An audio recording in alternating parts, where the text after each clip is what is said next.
First, a Four in Your Corner investigation uncovering more about one of the Fort Myers police officers who incorrectly focused on Nate Allen in an indecent exposure case. Personnel records showing it was the current chief who said that detective was not fit to be a detective when he was her supervisor years ago. Four in Your Corner investigator Warren Wright showing you what he's found out now. Warren?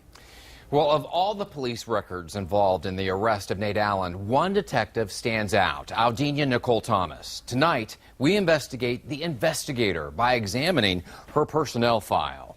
From the beginning, Nate Allen said he was innocent of indecent exposure. Eventually, evidence gathered by his attorney proved it.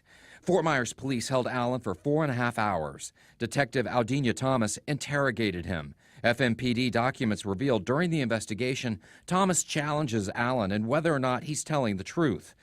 Don't open your mouth, close your mouth, and you're not even man enough to acknowledge that. A sworn affidavit shows Thomas then requested a summons be issued for Nate Allen for exposing himself. But the state attorney denied the summons, and the police work that led to it has now sparked an internal investigation. So we wanted to know more about the police officers involved in the case and made a request for their personnel files. Aldenia Thomas's personnel file, along with court documents obtained earlier, show a rocky relationship with the Fort Myers Police Department in general and Police Chief Doug Baker in particular. Hired in 1998 until 2007, her job reviews list her as satisfactory, and she steadily earned promotions and pay raises, eventually becoming a detective. But that's when things soon turned south.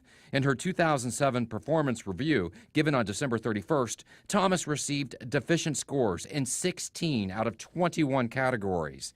She refused to sign the evaluation and noted that she has filed a formal complaint against the Fort Myers Police Department for unfair and biased treatment.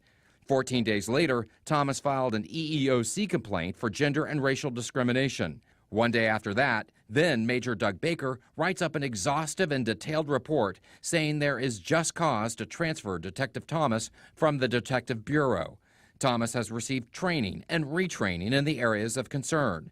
Thomas still fails to display the proper knowledge and performance expected. As Thomas continued working for the department, the county deemed her complaints legitimate in 2011. Soon after, Thomas files in federal court a racial and gender discrimination lawsuit against the Fort Myers Police Department. And now the lead detective in the Nate Allen case is part of a much larger investigation.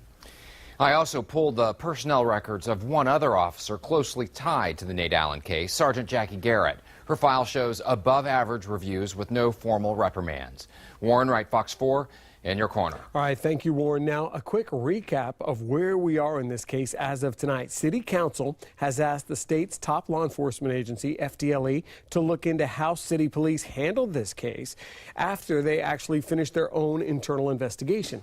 The state attorney's office has also publicly questioned the suspect identification tactics that police have used in Fort Myers, and the real suspect from the initial indecent exposure case has yet to be arrested. You can let us know what you think about this case, especially in light of this new information we've shared about the personnel file of the detective who questioned Nate Allen. 239-206-FOX4 or news at Fox 4 Now.